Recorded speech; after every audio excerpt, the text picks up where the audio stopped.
sabías que de varios sucesos reales han salido algunas de las frases más populares de Cuba? Les cuento. Antes voy a cargar baterías con un cafecito.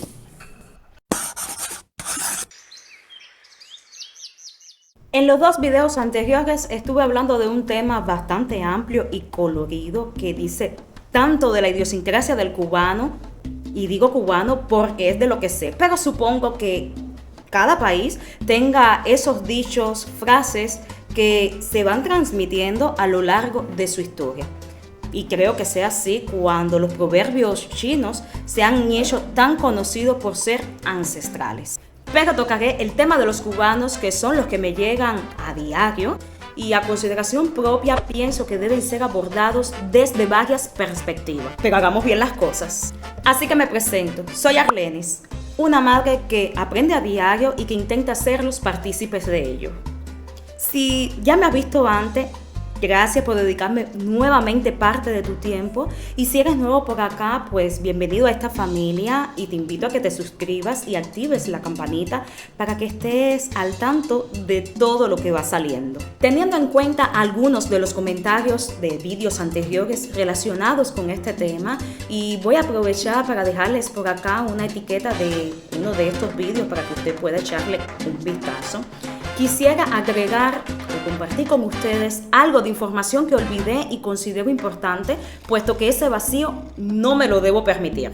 Así que quisiera agradecer nuevamente a todas esas personas que se detuvieron y me dedicaron parte de su tiempo, ya sea simplemente visualizando el vídeo o comentando, porque justamente a partir de esos comentarios, por cierto, algunos muy esclarecedores, es que aprendo un poco más. Es que es parte de ese intercambio que también se genera aquí en YouTube. Volviendo entonces al vacío que antes le decía, y quisiera enfatizar en algo de suma importancia, y es que la herencia cultural española es la más representativa en el refranero popular cubano, sobre todo el de la región gallega. Familia, sería imposible desligar Cuba de España. Lo cual no quiere decir que no haya existido una fuerte contribución proveniente de religiones de origen africano como los abacuás y yorubas. Pero hay frases muy populares que tienen sus orígenes en hechos reales de la historia de Cuba. Y de esto te quiero hablar hoy, sin darles más muela, familia. Otra frase que no se refiere a su preciso significado y que la usamos para decir que no vamos a seguir dilatando lo que estamos diciendo. Sígueme, que a lo mejor a lo largo del vídeo aparecen otros términos muy de aquí, además que quisiera compartir con ustedes una frase de mi región muy poco conocida. Ya, familia, ahora sí, pasamos al arroz con pollo. ¿Sabes cuál es la hora más popular en el hablar de los cubanos? Ok, está bien, nos vemos ahí. Sí, a la hora en que mataron a Lola. Ok, dale, chao. Cuando te citen para la hora en que mataron a Lola, se están refiriendo a las 3 de la tarde. Pero, ¿quién fue Lola? Su verdadero nombre fue Dolores Oropesa. Se trataba de una bella joven que vivió en La Habana, a la cual la necesidad, más que la vocación, la obligó a convertirse en prostituta. Lola fue asesinada por uno de sus amantes, quien no soportó el hecho de compartirla con otros clientes. Fue apuñalada en el pecho por un doctor famoso por aquellos años, y al tratarse de un crimen pasional, el galeno pensó que el hecho no trascendería, lo cual fue totalmente lo contrario. El hecho trascendió tanto que se dice que el entonces presidente del país, Ramón Grau San Martín, al terminar uno de sus discursos miró el reloj y dijo: coño, las 3 de la tarde, la hora en que mataron a Lola. Ese comentario tan simple, pero relevante por haberlo expresado el entonces presidente de la República, repercutió de inmediato y quedó acuñado en el imaginario y en la memoria colectiva de los cubanos. Por si fuera poco, una canción, para ser más exactos, un bolero son, se encargaría de perpetuar tan lamentable incidente. No me atrevo a cantarla, pero la letra dice así: eran las 3 de la tarde cuando mataron a Lola. Y dicen los que la vieron, que agonizando decía: yo quiero ver a ese hombre que me ha quitado la vida. Yo quiero verlo y besarlo para morirme tranquila. Familia, hay amores que matan. Y de un hecho criminal saltamos a una desaparición debido a la osadía de quien fuese conocido como el rey de los toldos, quedando en nuestra memoria colectiva como sentencia para designar a todo aquello que desaparece sin dejar rastro con la frase: Dale, Andrés. Andresito, voló como Matías Pérez. voló como Matías Pérez. Resulta que en el siglo XIX, en La Habana, las calles de mayor comercio eran Obispo, Mugallas. Perdón, el nombre es Mugalla en singular. Es que a veces se me va volando la S. Y Mercaderes. En una de ellas se encontraba establecido un portugués propietario de una tienda que se dedicaba a los toldos, llamado Matías Pérez. El sastre tenía otra afición, la aeronáutica, que empezaba a hacer curiosidad en el mundo. Justamente en la visita a La Habana de un piloto francés muy famoso de la época, Matías le compra un globo al cual nombró la Maravilla de París.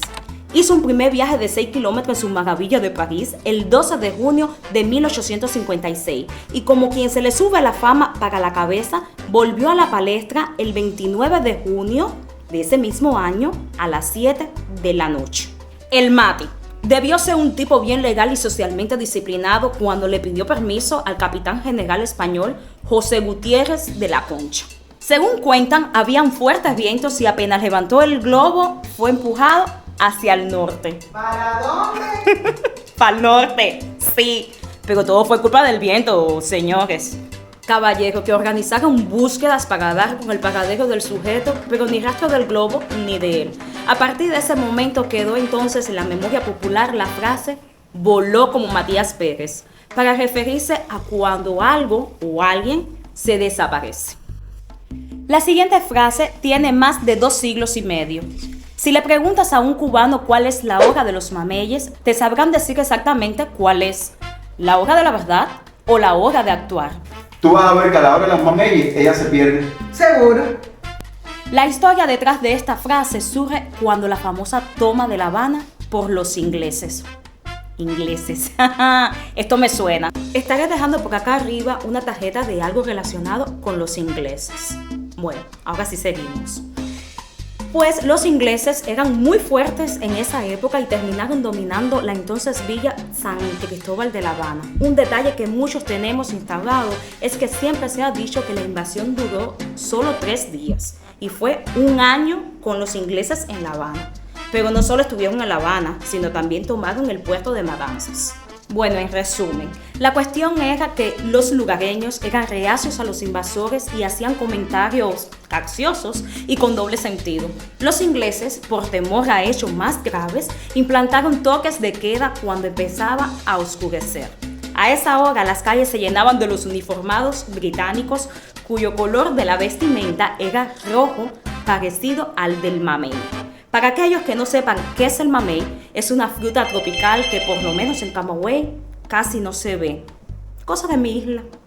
Familia, el hecho es que al final el pueblo terminó llamando a los ingleses los mameyes. Y claro, cuando llegaba la hora de los toques de queda o aparecían los pelotones militares, los criollos coincidían en llamar al momento la hora de los mameyes. Frase que se extendió por todo el territorio. Yo espero que a la hora de los mameyes ustedes le den al botón de suscripción y me den un like y díganme qué más le aportamos a este tema, que se lo agradeceré. La frase que expondré a continuación no tiene su origen muy claro. Algunos dicen que fue una pelea en una celebración religiosa afrocubana, otra que si tragedia de amor, líos de celo entre marido y mujer, donde la mujer ante los insultos verbales de su amante arremetió contra él a taconazos limpios. Pobrecita alma mía, conoció la furia de cualquier mujer endemoniada. Y que si una matanza que llevaron a cabo los españoles en esta localidad. Lo cierto es que cualquiera de las versiones, la cosa terminó, imagino yo, que bien caliente. Es por ello que cuando alguien te dice acabó como la fiesta del Guatao, es porque indiscutiblemente termina mal, es decir, no tuvo para nada un final feliz. Me voy adentrando ya en mi territorio porque la próxima tuvo lugar aquí, en mi provincia.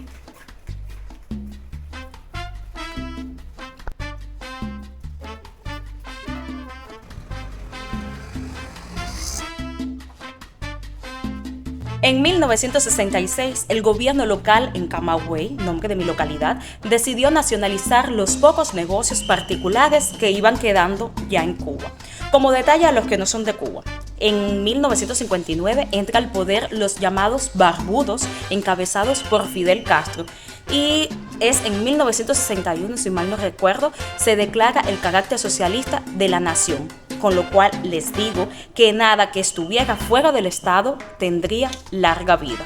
Pues en aquel momento se hizo una operación relámpago para confiscar todo lo que no encajara en los estándares del gobierno, dinero, vehículos y propiedades, claro está. Rápido se empezó a utilizar la frase que se emitió como rendición de cuenta a la alta jerarquía del país, pero no solo en Camagüey, sino a lo largo de todo el país. Y sí, la utilizamos para dar por concluido una acción. Completo Camagüey. Completo Camagüey.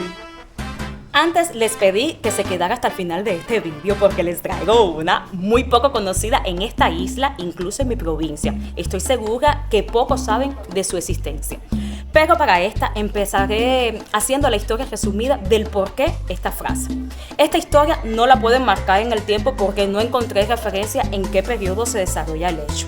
Resulta que en Sibanicú, un municipio de Camagüey, vivió un campesino de apellido Vega que tenía una cochinata enorme. La característica de glotona está de más decir, la verdad. Pues su vida transcurría al fondo de una valla de gallos. Ella era alimentada con cualquier cosa, incluido, sí, los gallos que morían en su combate. El animal empezó a ganar popularidad entre los habitantes y era común referirse a todo aquel que estaba a punto de o que estuviesen en desgracia económica o espiritual. A ese se lo va a comer la puerca de Vega. Tenebroso el hecho de ser alimento de un cerdo, ¿cierto?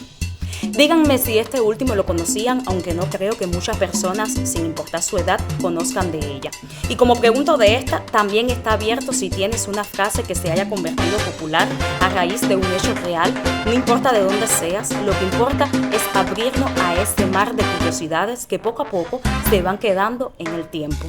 La formación cultural tiene muchos ingredientes y hoy he intentado abordar lo mejor posible uno, las frases de uso diario a partir de sucesos. Me ha resultado muy divertido ahondar este tema, más cuando vas descubriendo esos puntos que cada vez esclarecen el porqué de lo que es uno reflejado en su identidad nacional y local. Porque sí, nuestra identidad cultural, seas de donde seas, no puede volar como Matías Pérez y terminar como la fiesta del Guatao. Sin ella somos un ente que terminaremos comido por la puerca de Vega.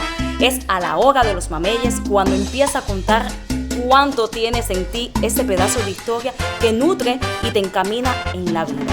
Familia, completo Camagüey. Como siempre les digo, una sonrisa nos puede sacar de 1000 apuros. Así que hoy, dé su mejor sonrisa.